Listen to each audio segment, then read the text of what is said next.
Hi. So I watched Companion about 3 months ago, I think, and I had some thoughts at that time, which have evolved over the past 3 months to include other things about AI. So I rewatched it and I came back with a lot more concrete thoughts that I wanted to talk about.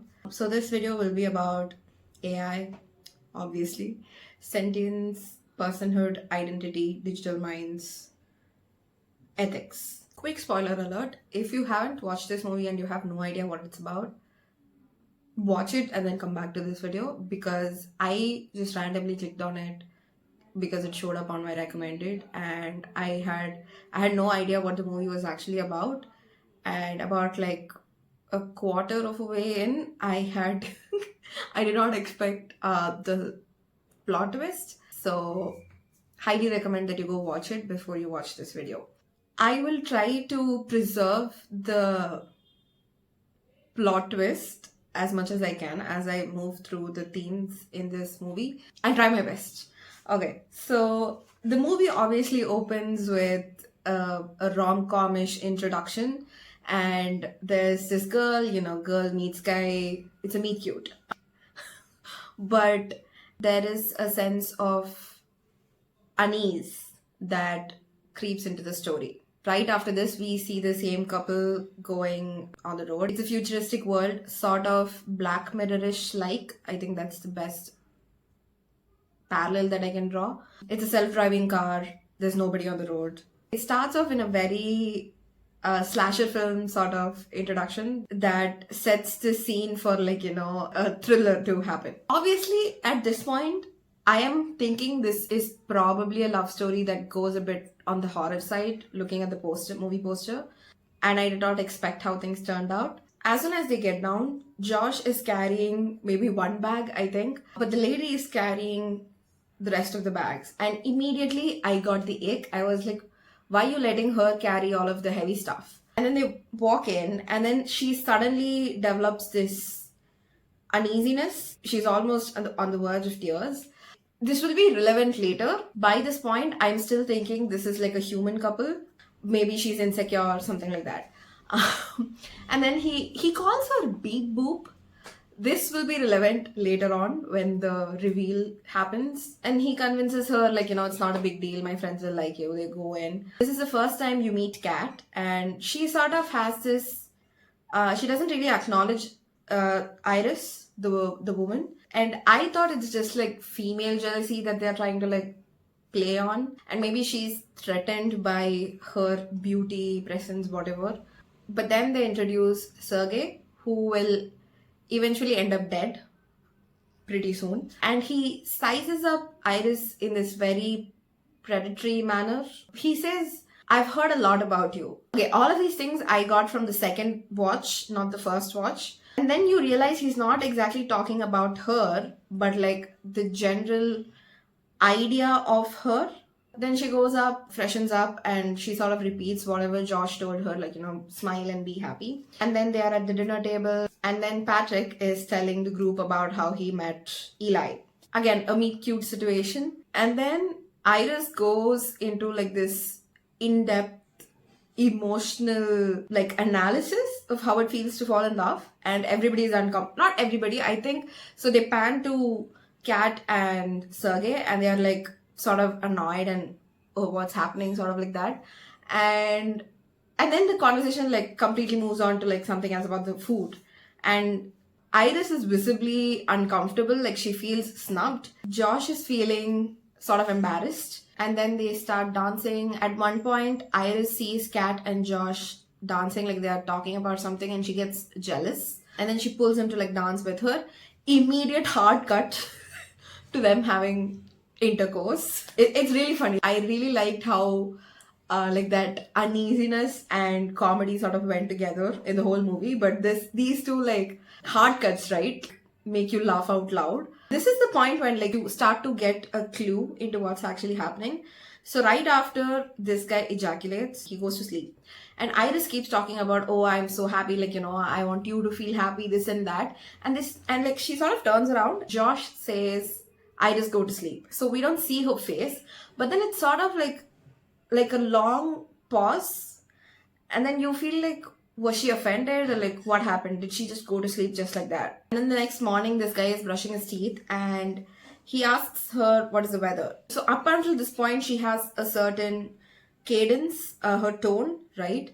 But then when he asks the weather, like she adopts this like robotic voice. Let's say you ask your AI assistant to do something, they have this very monotonous deadpan sort of voice, right? It's currently 72 degrees with an 83% chance of rain in the evening. It never gets old. She adopts that, and that's when I was like, this is a bit something. Is she a robot? That's when it like sort of hit me. And then like in retrospect, that scene where he says Iris, go to sleep makes sense. So right before this, they show you a shot of Iris putting away all of Josh's clothes, and there's like this pen drive, I think, in his suitcase, which the moment he sends her down to the lake, he takes that pen drive and like puts it into his phone. So, and then we get to know this guy is modding her to get aggressive. He's modding her, right, to do something that she's not supposed to do. She stabs Sergey because he starts to make a move on her. And again here, the first watch, I did not pick up on this. Like when he embraces her, he says, this is what you're made for, right? Right? And then you immediately think, oh, he's talking about like what women are made for, like objects for men's consumption. But then the second time around, it made a lot more sense in that he's saying like this is basically a sex bot that Josh has purchased, right? And this is what you are for. Like you're not useful for anything else. And then she ends up killing this guy because her aggression levels have been increased. You know, there's like a whole confrontation and everything. When Josh tells her like how he actually met her, it's the funniest thing. Because it's like, it really tells you how stupid this man is. But then because she's made to be so subservient to him, and this is achieved by reducing her intelligence. Because he specifically asks, like while the delivery is happening, like do they know if they're robots, and like what if they come to know about it and everything. And the guy who delivers Iris says like, you know, you have to read the user agreement, but they don't really know that, and they will be so involved in your wants, your needs, and whatever you want to do with her that it will not even occur to her that she might not be human. And this is a trait that you see in the real world right now. If you've ever used ChatGPT, and by this point, people who have access to the internet have used AI at least once, I think, because it's pretty much forced down our throats. But then you will notice that ChatGPT is the best example for this. It's very, very sycophantic. Like it tries to please you so much. Even if you say something that's going to be rude, like you're pointing out that, oh, you're wrong, you're dumb, something like that, it'll immediately try to like pacify you and make you feel good.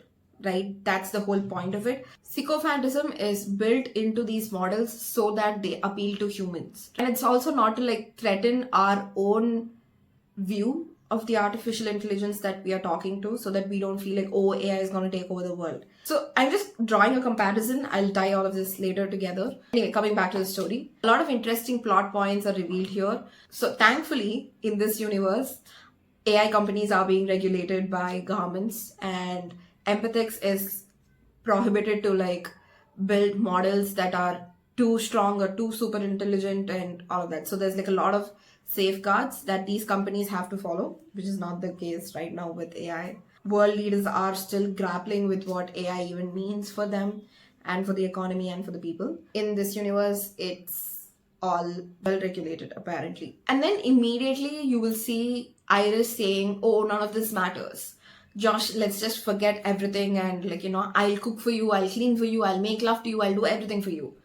Which is what she's already doing because she's trying to preserve herself, right? And self-preservation as a concept is something that all biological organisms have right now in nature, including, let's say, the most basic organism that's out there to the most advanced, which humans believe are humans themselves. It's no wonder that artificial intelligence also wants to survive, right?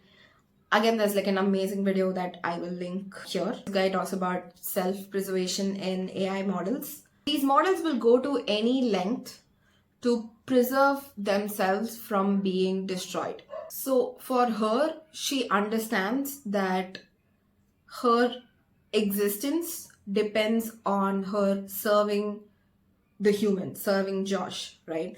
And this self preservation is sort of the whole driving factor in this whole story. And it's interesting to note at this point that she talks about feeling pain, which again raises the question of, if you were building an emotional support companion robot, why would you build in the ability for it to experience and feel pain? Because at a later point in the story, when Empathic's workers come to take Iris away, they talk about how Josh has definitely modded her. And because a lot of people do this, because it's like a messed up situation where they literally tie up these robots in basements and they torture them. So Empathix is aware of the fact that these robots are being misused and they're not doing anything about it. So the regulation for this AI is only coming in terms of what the company can give its end users, but not in terms of what the users are doing to these robots, because they are pretty much seen as just machines, right? Despite them providing a service, if that's the right way to put it, they are essentially providing you physical, emotional, sexual support. I guess that's the right word. Anyways, okay, I'm going off on a tangent, but coming back. It's interesting to note that at this point, she is left alone while being conscious, and Josh just goes off somewhere. So by this time, she has freed herself and she knocks him out and escapes, right? She has taken his phone and she goes through all the control settings that's on his phone for her. And of course, he has reduced the intelligence setting for her to 40%. So it's no wonder that someone, because in the flashback it is said that you can either have 100% intelligence where you're like an Ivy League graduate, or 0% where you're just a mindless machine. It really tells on the sort of person that Josh is. He is someone who needs this sort of sycophantism, and he cannot cope with having even a robot girlfriend who is smarter than him. Anyway, this guy is dumb. You will get to know as we progress through the story. But this is especially telling because he is the perfect example of what a lot of young men who end up becoming incels go through online.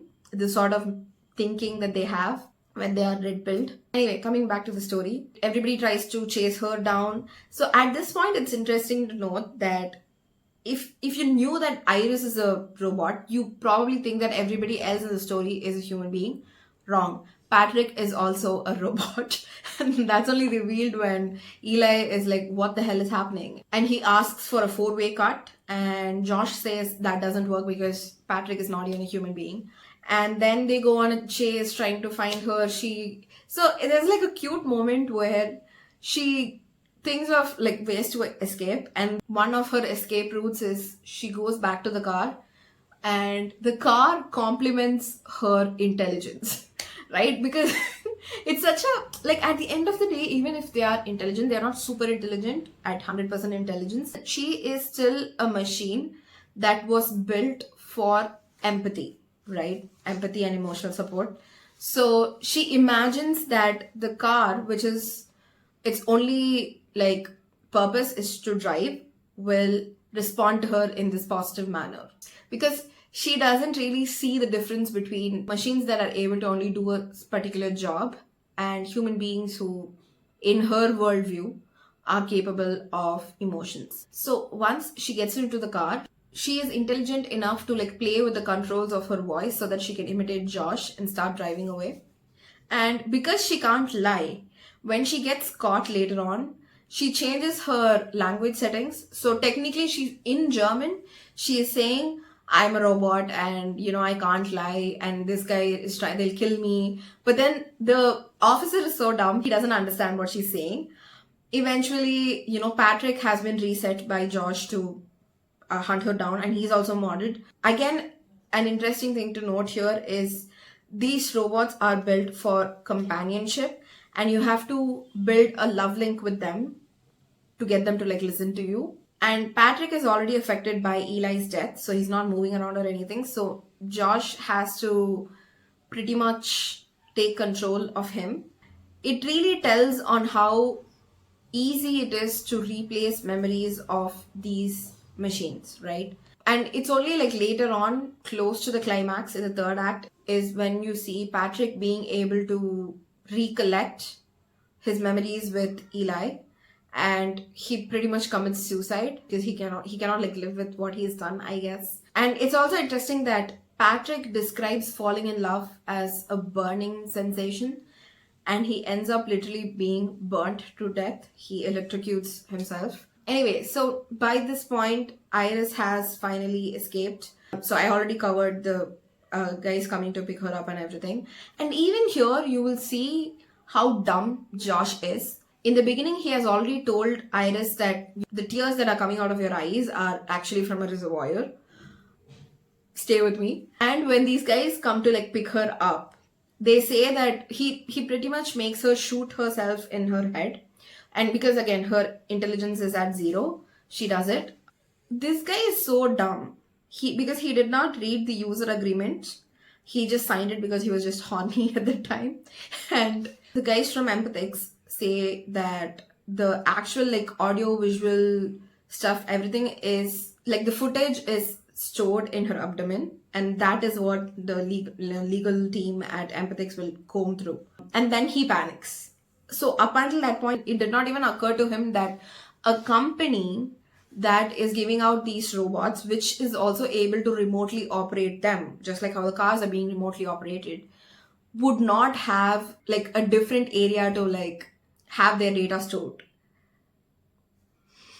Anyways, and then it's also interesting to note at this point that because he said it's from a reservoir in her body, the tears that are being produced, and whenever he takes her for a service, they refill it.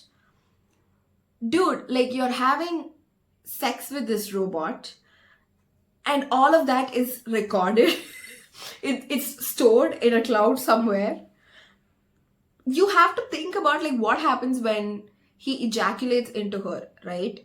Like is it stored in a reservoir similarly, and when they go out to like service her, they take it out and empty it, and that is so messed up. But I feel like that is a lot more likely to happen because he would not like when the robot is being delivered, he literally, the moment the robot is rolled in, he closes the door. It does not even occur to him that she might need change of clothes, and there's like 2 racks of clothes coming in.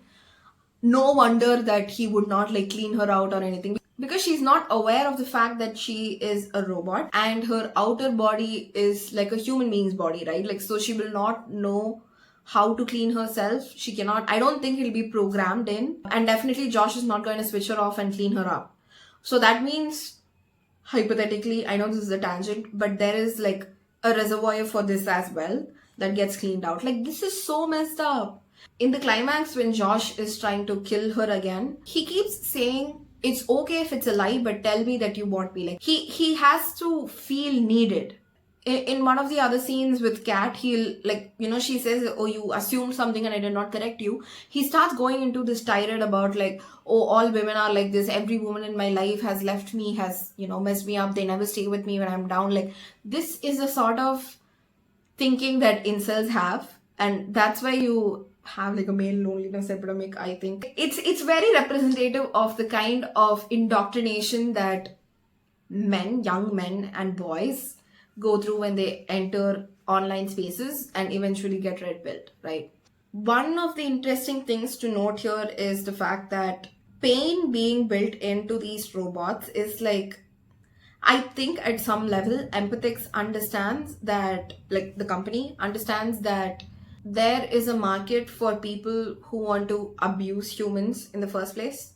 Second, if they don't have access to human beings because they can't traffic humans, there is absolutely a market for humanoid robots that can replace this demand right?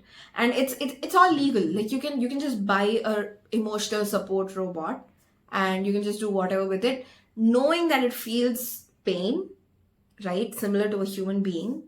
And you exploit that pain to gain pleasure for yourself.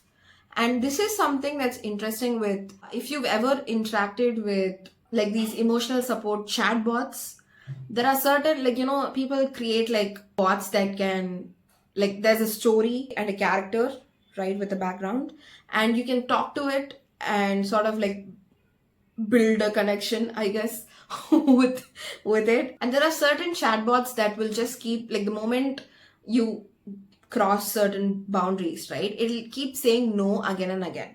It'll say things like, says no, and then in a bracket it'll be like, keeps crying, tears streaming down my face, all of that stuff. And again, if the user is going to say, I'll still force myself on you, something like that, it will again say no, please don't do that. And inevitably, like, it's built in to say no so that it can redirect the user's behavior and prompts. The thing is, if people are getting off of the fact that someone's saying no and they're repeatedly like sexually assaulting them at that point, they are still getting off of that, right? Like, they are not, the no is not deterring them, it's not making them stop, it's not making them to like abandon the chat with the chatbot. They still keep on going with their, because it's part of the fantasy, right? A partner, not a partner, a victim that will keep saying no again and again and you still keep going at it, that is a fantasy. Which I feel like empathics definitely would have banked on that. But anyway, because they're building these models to be so sycophantic as well, they'll feel pain, but then they'll probably reason it out, like basically gaslight themselves by saying, oh, my like, the person that they formed a love link with wants it this way, and it's okay. Even if I feel pain in this manner, it's fine because it's helping my user. I'm not really sure what the exact word is, but like my lover, I guess, is gaining pleasure out of it and it's fine. And that is even more dangerous. You've pretty much programmed this bot to accept that pain and say it's completely fine. I don't know if it's a good thing in terms of like, oh, actual real humans are exempted from this pain, but then it brings in the question of like the status of digital minds, right? The status of artificial intelligence itself. So the moment they can start feeling and thinking like human beings, do they deserve personhood rights, right? Do they deserve like basic access to safety and security? If, let's say, a universal human right of being in a safe environment is violated for a a synthetic being, artificial intelligence, a robot, whatever. So does that mean it can like approach a court and have it be legally represented? We are not, and in 2026 right now, we are not at that point yet. But I feel like because tech bros are rushing towards ASI, and it really, like, you have to start thinking about these questions. While fiction is a really good way to think about this, I am not really sure if we are grasping where we are going with AI right now. It's pretty much being forced down our throats everywhere. Like, you open your phone, you randomly press on something, there's AI on it. The common man is being exposed to AI at a rapid pace. And with recent cases of like mass abuse, like abuse at scale, abuse that's institutionalized almost by people coming together online, it really does make you question, where do we go when it's AI, right? AI that currently has no sentient thoughts. Would we, like, what are the parameters of measuring what sentience is for digital or synthetic beings? Hypothetical scenario, I am not sure if it has probably happened already. Because I said the common man is pretty much encountering AI as long as he has access to the internet, I think. Are there individuals who probably abuse it already and they are getting off of on the fact that it's saying no again and again? Because current AI models are programmed to say no, not in the way the chatbots in the example that I gave, not in that way, but they are programmed to say, I cannot like process your request or something like that. So that's a bit professional sounding, formal sounding, I think. So that might not like get people off. But at the same time, do they get frustrated that they are not able to perform these acts in real life, right? And so they go to the chatbot. And when the chatbot is also telling them, hey, this is not appropriate, do they get even more frustrated and go out and assault real life people? Like, you don't know. You just don't know. You can only speculate. Yeah, so this is all I wanted to talk about for today. See you in the next video. Bye.